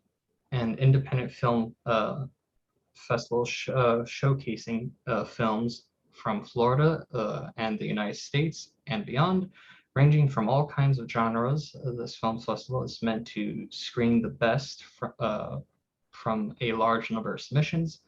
How to submit/learn more. Deadline for the film submissions to the festival has passed, but should begin again for 2023 season sometime in February. And there's a link right there. Where is it held? Mount Dora, Florida. When is the event? January 21st, 23rd, 2022. Why is this important for the film students to know about? what can be learned from this research, and that informs specific achievable steps you can take after graduation. Knowledge, understanding what opportunities are available to you, earn experience through submitting to smaller regional festivals. Volunteering, spending time working at such events can increase your volunteer experience. And event management, networking, get a chance to meet other up and coming filmmakers and connect with them. Familiarity, become familiar with events such as these to get a taste of what it might be like for others, larger events. And that's the end of the presentation. Okay. On the first festival, I don't remember you saying what the submission deadline was.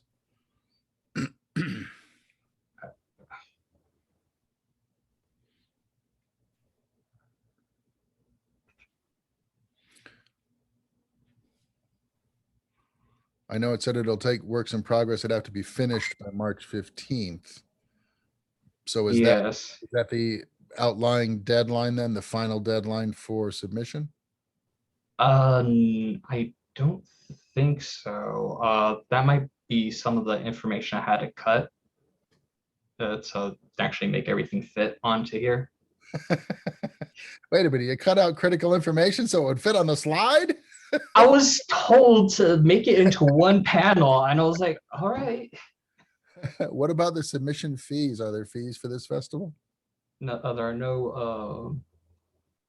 Actually, no, there shouldn't be any fees. Hold up, I can actually. Because I'm pretty sure send a link. Love Your Shorts doesn't have any fees. Oh, looks like we found Sabrina. She is here. Maybe Sabrina can, as soon as she gets situated, help us out with that information. Yeah, I know she worked on. Oh,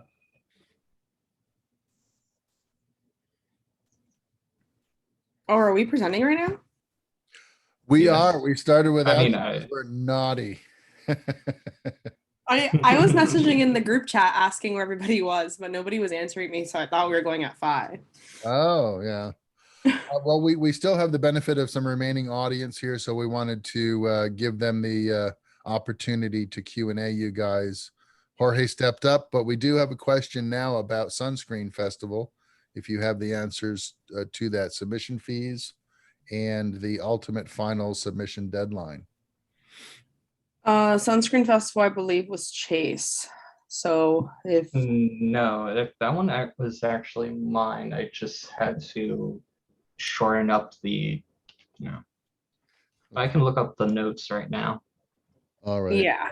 What was you had the other one was you had Sunscreen, you had Central Florida, and then you had interesting about the Fort Lauderdale International Film Festival has screenings in Hollywood and in Fort Lauderdale, St. Augustine, and the Bahamas, which are nowhere near Fort Lauderdale. Yeah. Very interesting. Who looked up the Fort Lauderdale information? So that one was actually our member that is currently working on a PA project. Like he's a PA. Yeah. So it's Matthew. He's currently not here, but yeah. No worries. That's fine. Just an observation. I know that Sunrise, Hollywood, and Fort Lauderdale are all in reasonable proximity to one another. So I could imagine attendees going to screenings at each of those 3 locations, but the Bahamas and St. Augustine's a bit of a stretch. Does the group at large have any questions about the presentation? Any information that you need about Fort Lauderdale or Central Florida in particular? I was just going to say, I work at the movie theater that presents the Central Florida Film Festival in Mount Dora. And yeah, it's always a fun event. I'm, always makes me happy to see it mentioned. What's the turnout to something like that up in Mount Dora? It varies usually. I mean, just, in general, I started working there in the middle of the pandemic, so I haven't really ever seen crowds at like their highest capacity at the theater, unfortunately. But when I was there, we had, a fairly decent turnout. Like we had gosh, I'd say like a few hundred people show up, I think, over the course of a few days. Yeah, so I actually am. I'm the current social media manager for Central Florida Film Festival, so I was also there. Oh, really? And Huh. yeah, I would say that's about our attendance. You were right about that one. We're expecting a lot more this year, so we're really excited about that. How many films do you guys get up there for that festival? How many submissions do you think? Oh, my boss complains about like hundreds of submissions. And then so I believe we show about just like under 100 films. It's like I think about like 80, I think is the average films that we show. But 80 out of hundreds of submissions. That's pretty good size. yeah, it's been pretty great. We've been pretty lucky with that. This year we had a really good turnout, but we had a lot of foreign films, and due to COVID, a lot of countries weren't allowing traveling, so we didn't have a lot of filmmakers come out, but it was still pretty good. I mean, people were eager to go to a film festival, so it was still pretty good for that. All right, but we missed the deadlines for this year, so we're working on 2023 at this point, right? Yes. Okay. Do you have anything to add to the presentation? We got the straight up blow by blow from George on the slideshow, but did you have any other information that you were keen to pass on to the group? Yeah, sure. So submissions for 2023 will be starting in February. I believe mid-February, starting like the 15th or the 14th. So look out for that if you're looking to submit for them. They really love student films, so don't be shy in submitting. Don't be like, scared that you're not going to submit a student film, but they are very keen to them. We usually have quite a few UCF students submit and they get accepted every year. So that's pretty cool. It's also a really great place for networking. They do a lot of like mixers after, like at the end of the days, and it's really great for filmmakers to like kind of get to know one another. And also if you're looking to work on projects, it's really a good opportunity to meet filmmakers who are currently working on something new and are looking for people. Terrific. Very good. What do you think, group? Any questions or comments for George and Sabrina about the regional film festivals? All right. Well, terrific. It's just now 5 o'clock. So we made it right under the bell. Just for the benefit of the remaining folks here that are listening in on the conversation, I noticed that a number of you are very comfortable presenting your slideshows today. And just for what it's worth, okay, the confidence that you show and the preparedness that you have and the ability to answer questions that are off program. For instance, I asked somebody about the taxation implications of crowdsourcing. And if I can get a reasonable answer or an answer that feels to me like you've done the research and you had some supplementary information available and at hand for those types of questions, is a really good indication. It's a really strong indication that you're a good presenter and that you can sit confidently with somebody who's evaluating what you're offering in terms of information and deciding whether or not to engage with you, interact with you, collaborate with you, invest in you. Okay. The confidence that you have to demonstrate when you go into a pitch session, for instance, or when you're talking to a producer or a production manager has to smack of genuine authenticity. Right. So try not to sound rehearsed. Try not to just read straight off of in this case, your slide presentation. If you can avoid that, and have some candid responses, some candid information ready for the questions that may come up. Okay.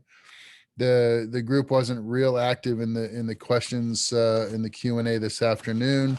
I understand sometimes that has to do with nerves, and that's why I'm ready to come in and just start kibitzing in between presentations, just to to prevent us from going through any uncomfortable pauses in the presentation. But it's good to be kind of laser focused when you go in. Sometimes you'll have 3 minutes to talk to somebody, and in those minutes you have to project confidence, awareness. You have to be completely informed on what your package comprises in terms of what are you selling them? A script, a finished film? What is it? Are you looking for distribution? Are you looking for production financing? Are you looking for a job? What is it, right? And go in there with an air of confidence and affirmation. Be you, be present in those moments, and be ready to field sometimes some tricky questions. I've had some weird questions asked of me in interviews for films and stuff, like, what color would you make the hero if this was happening? What? Well, let's see, what are the implications of color? And then they have to go through a conversation with an individual that might be completely off the cuff. But if you have the confidence and the awareness and a little bit of knowledge and information at your disposal, and confidence more than anything else, you can pull off these conversations. What they want to know from you is, who are you? Can I trust you? Should I invest with you? Or is it going to be a problem for me moving forward? Right? So these are the types of things, just so you know, the kinds of things that I'm looking at for these presentations. Now, the last teacher of this class might have been looking for other criteria with which to give you a grade, but I want to be able to look at you, even if it's on Zoom, and feel like this person was ready to talk with me today. They're ready to have this conversation, right? You've done your work, you know what's going on with it, and I can feel comfortable with you moving forward that you're going to take care of your business, right? That's what I'm looking for as another professional, just from one professional to a budding professional at this point. That's the kind of stuff that I'm looking for. Okay. So I hope that helps you, and not only in your presentations, but in your interviews, or whatever it is moving forward, because the whole point of this class is to help you with your assimilation into an industry that's pretty tough and pretty oddly clandestine and sometimes hard to nail down. And so in that case, we have to be the ones that are stolid and reliable and anchored in our voice, our creative message, whatever that is, or in our skills and our knowledge base, right? So thank you very much for the presentations this afternoon. I hope we got through everybody. I think we did. In fact, I had a couple of individual presentations which made the list a little bit longer, but it looks pretty good. Everybody did a good job, so I appreciate that. Thank you for coming in and representing for your group if you were alone. And thank you for the other group members who did decide to show up in support of their presentation lead. So well done, everybody. Thank you so much. Are there any questions before I call to adjourn the presentation portion of the show? No, I just wanted to say, everyone, I think, did a pretty good job today presenting, and, was able to learn a lot about different film festivals. And yeah, thank you. Yeah, some good information out there. If you didn't take notes, I have recorded the presentations. They will be up on YouTube probably by the end of this evening. Take some time for me to compress these things and to format them correctly for YouTube. But it'll be up. You can re-reference this video if you want to. And I think that's all that I have. That's all the time that we have for the presentations today. Last call for questions. All right. Would it be possible to speak with you after the class is done? Sure. I just want to give the audience who stuck around for the benefit of feedback and Q&A that you folks are now released from your obligation to hang out with us. We'll have some supplementary Q&A for anybody that wants to stick around. But for those of you that have other pressing business, you fulfilled your obligation of presentation today. And I thank you very much for attending. And momentarily then we'll go to off program, and we can talk. I'll open the floor for topics for you folks for the remaining time that we have in the Zoom this afternoon. All right. Thanks everybody for attending. And if you've got to go, have a good afternoon. I'll see you all next week. Have a good night, Michael. See you. See ya. Thank you. Okay, thank you. I got one question for you, Michael. Do we have class next week? What's special about next week? Let me look at my Veterans Day. Veterans Day on Thursday.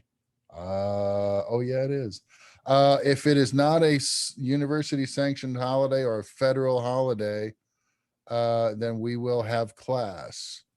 That's a good question. I haven't got any notices to inform me of no class.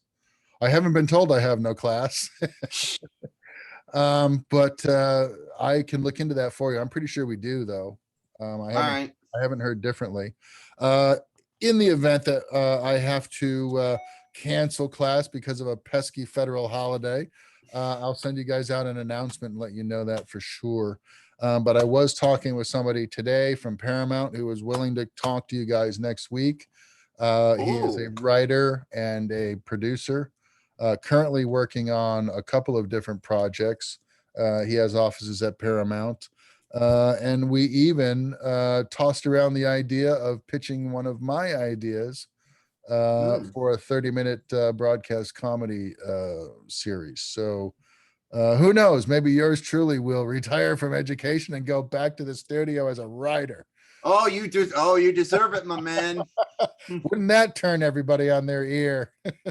Can any of us pitch that day? You know, how often do you get the opportunity to talk to a producer from Paramount? That this is probably the first one I've ever met, as I know of. I'll give you a few words of cautionary advice. Be polite, be brief, and don't sound like you're making a pitch. If it comes up in conversation and there's an appropriate time for you to mention the fact that you're currently working on an idea and what advice would you give someone working on a comedy about XYZ, that might be an appropriate comment for the Q&A. But don't come off like you're selling something. That's the first easiest way to scare one of these guys away. Okay. All right, no problem. In other words, you have to soft sell everybody because we're all paranoid in Hollywood. Good thing I'm going to Atlanta, not Hollywood. Well, you know what? Hollywood is where the heart is, my friend. And if you don't go to them, they oftentimes will come to you if you've got the right locale. So all right. There you have it. Thank you very much, Sean, for attending. I think no problem, dude. is looking for a little one-on-one. So yeah. No other questions? Yeah, I'm good. Yeah, I'm good. I'll see you later. All righty. Have a good afternoon. All right, ma'am, you have the floor. Is it okay that it's still recording? You know what I can do is I can stop the recording now. That's totally fine. And then we can have a personal one-on-one conversation. Let me do that now.